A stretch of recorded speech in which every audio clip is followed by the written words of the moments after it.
Hello mga kol, welcome back sa ating YouTube channel, Surplus TV. Sa bago lang sa ating channel, huwag kalimutan mag-like and subscribe. Click na rin ang notification bell para laging updated sa ating mga susunod na video uploads kaya ito.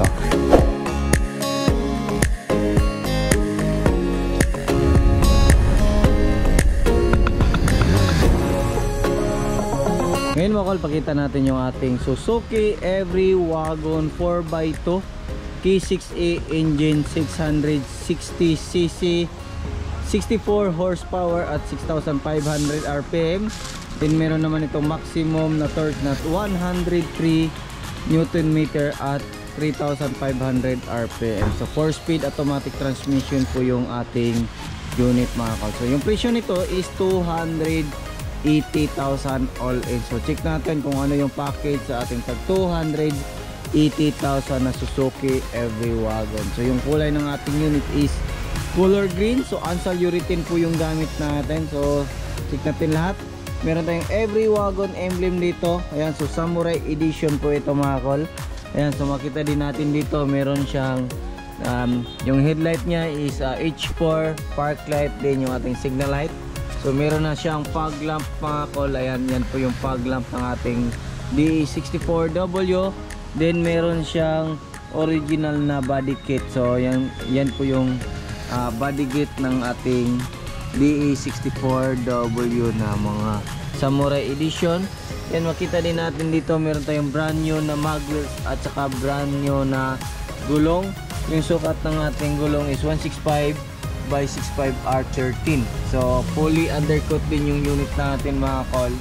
Yan, so meron siyang fender light dito. Yung side mirror niya is original or stock. Then auto fold, then retractable yung ating side mirror. Then meron din siyang body kit dyan sa gilid. Yan, so meron siyang body kit. So yung pinaka-ordinary nito, wala po siyang body kit na ganyan. So dito original na chrome handle. Yan, so dito stock lang siya. So yan po yung mga original na chrome handle ng ating DE64W na wagon. Ayan, so makita din natin dito meron tayong rain visor. Yan, kompleto yan. Then yung buong or yung door pillar natin is kinulayan din natin ng black para pag tiningnan dito sa malayuan parang buong salamin. So loro po yung unit natin mga kol. Yan, so makita natin dito is brake drum po yung dito. Then yung harap natin is naka disc brake. Coil spring po yung dito sa likuran natin. Ayan, so meron din siyang mga body kit dito. Yan po yung mga body kit ng ating unit. So meron tayong Every Wagon emblem dito. Yan, chrome, turbo, yung Suzuki emblem. So ito yung taillight ng ating Every Wagon. So lahat ng Every Wagon, ganyan po yung taillight natin. Meron siyang original na spoiler dito. Then makita natin meron tayong third light dito. Sabay po yan sa brake light natin. Ayan, so buong backlash natin. Ayan, so dito naman tayo. Ayan, so dito makita natin mga kol, meron tayong third set dito sa ating likuran. Left and right po yan. So brand new yung matting natin, brand new yung ceiling natin, lahat ng seat cover natin brand new yan. Yung owner po yung namili ng design na gusto niya. Yan, dito naka plastic lahat, left and right plastic po yung cover natin dito. Ayan, so dito check naman natin sa loob. Ayan, so single power slide po yung unit natin mga kol. Ayan, so kompleto siya sa seat belt. Ayan, so headrest kompleto. Meron siyang armrest, cup holder. Ayan, so dyan power window na rin. Brand new na din yung cover natin. Din dito brand new na din yung ating seat cover. Ayan, so dito rin makita natin yung ating jack, tie wrench at saka yung riser natin. Din dito naka plastic na din lahat. Ayan, so dito naman tayo sa harap. Ayan, dito naman, so brand new na din yung cover dito. Then makita din natin yung main power window switch natin, auto fold, left and right adjust ng ating mirror. So try natin, on natin yung ating susi. Ayan, so power window, ayan, functional. So sa left, ayan, so functional lahat. Then dito function po yung ating power window.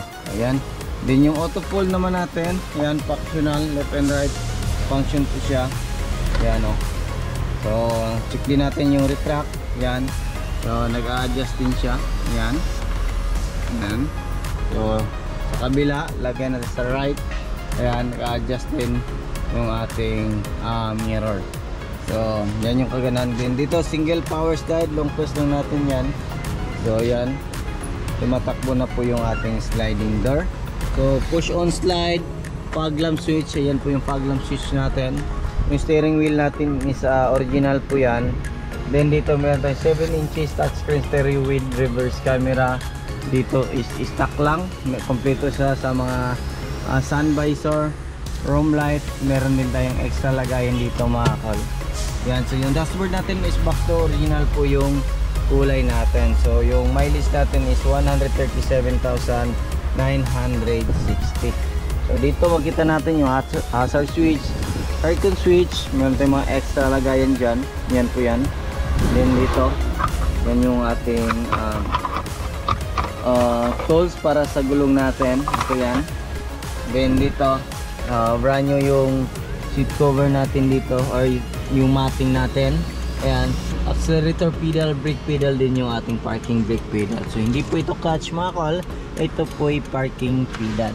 Ayan, so yung hood opener nandito. Ayan. Then yan, makita natin dito sa harap is yung headrest. Ayan, kompleto yan. Armrest, meron siyang cup holder dito. Yan o, so brand new.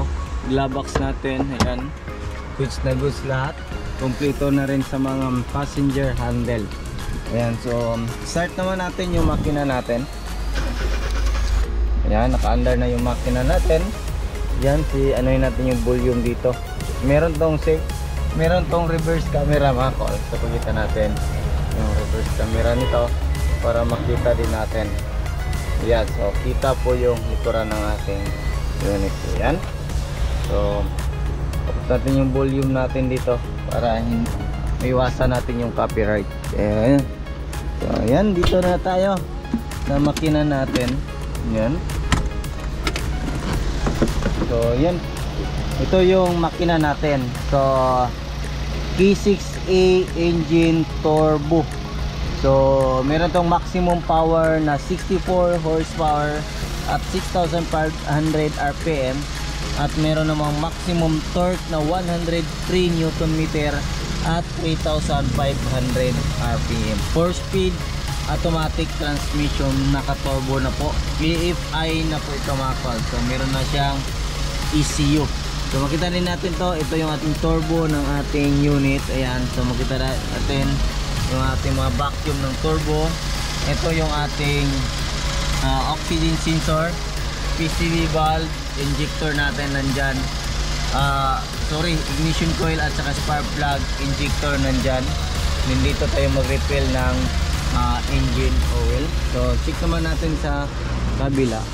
So yan, so makita natin napaka-kinis ng unit natin. Ayan, so yan po yung gawa natin. So dito check natin sa kabilang side. Ayan, so gas opener nandyan. Ayan, so kita din natin yung ating chassis number dito. Ayan, so check natin. Tingnan natin dito. Ayan, so kita din natin dito mga kol, ito yung intake manifold natin. Ito yung throttle body, map sensor, TPA sensor, yung IACD dyan.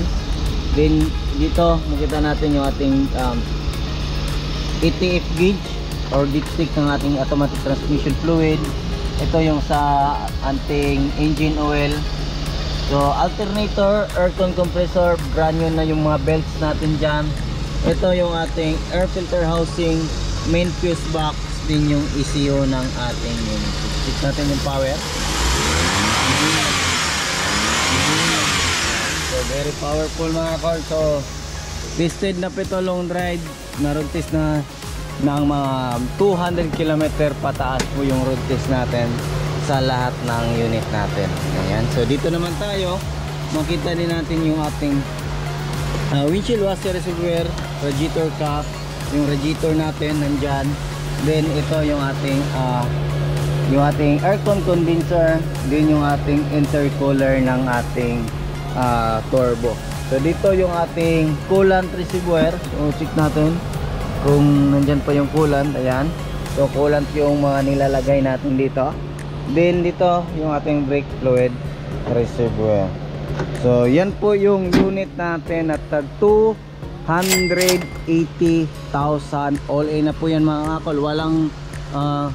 Walang masyadong accessories, pero yung basic dito 275, nagdagdag lang yung owner ng seat cover kaya nagiging 280.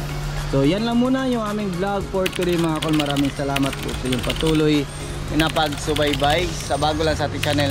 Don't forget to like, share, and subscribe. Then click na rin natin the notification bell para laging updated sa ating mga susunod na video upload. Kagayon. Ingat po mga kol and bye bye. God bless po sa ating lahat.